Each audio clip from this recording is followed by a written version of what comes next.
Welcome back. You're watching Visions. I'm Helen Roshkoot. If you've just joined us, we're talking to Elaine Sum, a wellness and performance coach. Welcome back, Elaine. Sure. So, Elaine, why would anyone want to learn NLP? Well, the amazing thing is that most people who learn NLP, they do it not because they want to start, becoming an NLP practitioner and run a practice. Most people come for their own development, their self-growth, personal growth. And why, I guess I could think of three main reasons, or maybe one overriding reason is self-empowerment and increasing your emotional intelligence. Sometimes I refer to it as upgrading your own personal software to suit the times.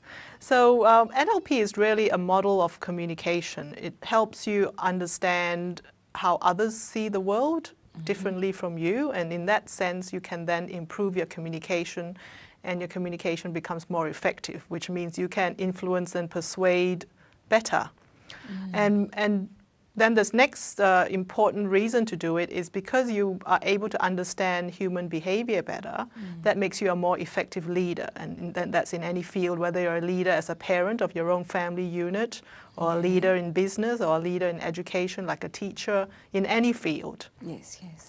And the third good reason, which is the self-empowerment part, is you learn how to take control of your own state, your own mental and emotional state. And by being in control, you can then influence your results, your external results. In other words, achieve the outcomes that you want to achieve because you're in control of your own mind. Oh, fantastic. So how have you applied NLP to your own coaching practice? I guess I use it in all its different forms in my coaching practice to help others achieve their goals. If it's okay with you, I'll just give a few examples, and that would illustrate what I mean better rather than talk about it in the abstract. Yes. So, for example, and I've changed the names of these clients to protect their identity. So one client whom I shall refer to as Susan. When she came to see me, she was basically at a loss she didn't even know who she was. It's like, who am I, Susan? She just felt like she was everything to everybody else. And in terms of her emotional state, she was like, in her own words, she's like, I feel close to slashing my wrist. It's that kind of high level stress and anxiety and poor health as well, which is not surprising as a result. And so by doing a personal breakthrough program, and also in addition to that, she has gone on to do NLP practitioner training with me.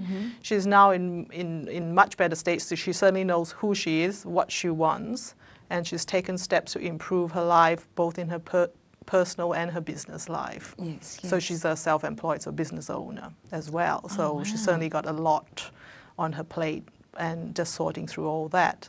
So this is how, effective NLP wellness coaching can be. Another example is actually a person by the name, I'll just call him Gary, who was, and you'd be surprised that this is someone who was in a senior management position who wanted a career change. And surprise, surprise, and he presented his problem as lack of confidence, and it's hard to imagine.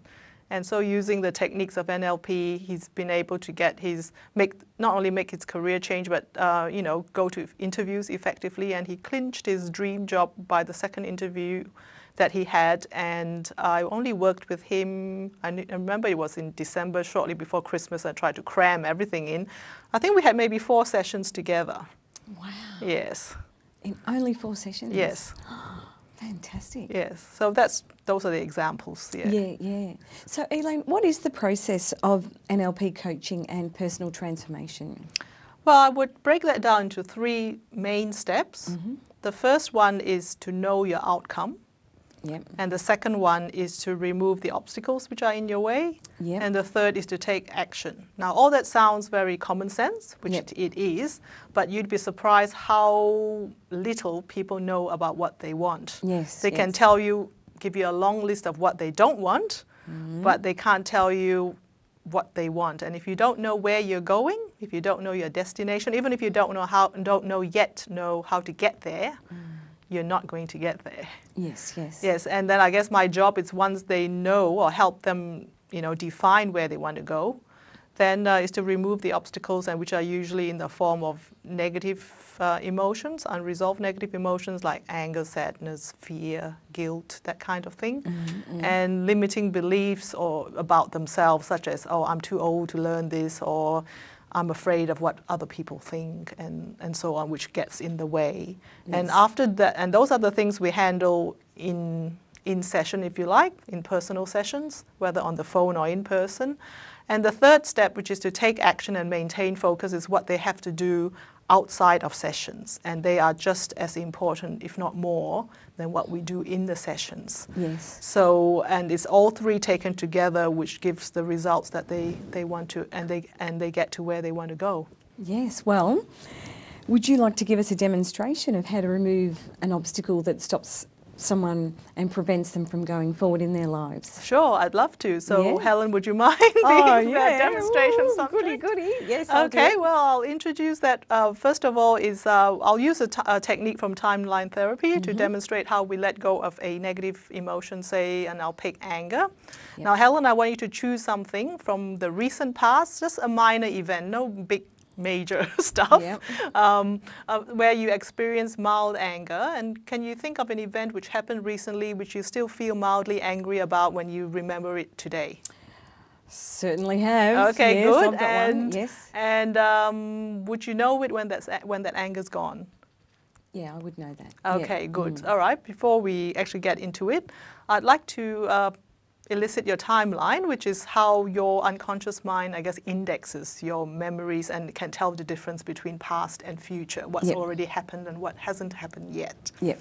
Okay, good. So remember, Helen, is not your conscious concept that I'm interested in, it's your unconscious. So I guess if I were to ask you where your unconscious mind, where your past is, I have an idea. You might say it's from front to back, top to bottom, left to right, or in some direction in relation to your body. Yeah, So I'd say going that way. so that's where your past is?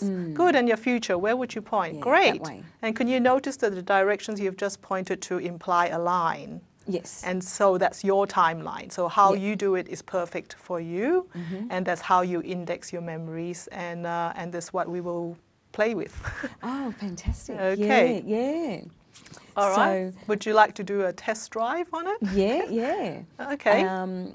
How long does a test drive take? Oh, probably 10 seconds. Yes, we can do a test drive. Okay. All right. Okay. So I'd just like you to just do this in your active imagination, and Yep. everything's possible in your imagination. Just imagine yourself floating above your timeline. Yep. Do you need me to close my eyes? You can do that with eyes open or eyes shut, Okay. whatever's comfortable. Yep, I Okay, can float imagine above your that. timeline above now, and float back into the past. You're facing the past, and to any time, choose a happy time. Okay, are Yep. you there? Good. Now turn around and face the future, and you're still in the past. Yep. And now float further back into the past with your back to the past, and you're facing the future, but you're floating further back to the past. How's that? Good. Yep. Now float forward to now, and go further into the future. Float right out Yep. into the future. Good. And turn around and come back to now. Float down into now and come back into the room. Fabulous. How was that? Yeah, that was good. Was that Yeah. easy? Very easy. Good. Great. Perfect. So we'll continue more of this after the break. Good. Yes? Yes. Great, thank you. So as we take a break, stay tuned. We'll only be a few minutes.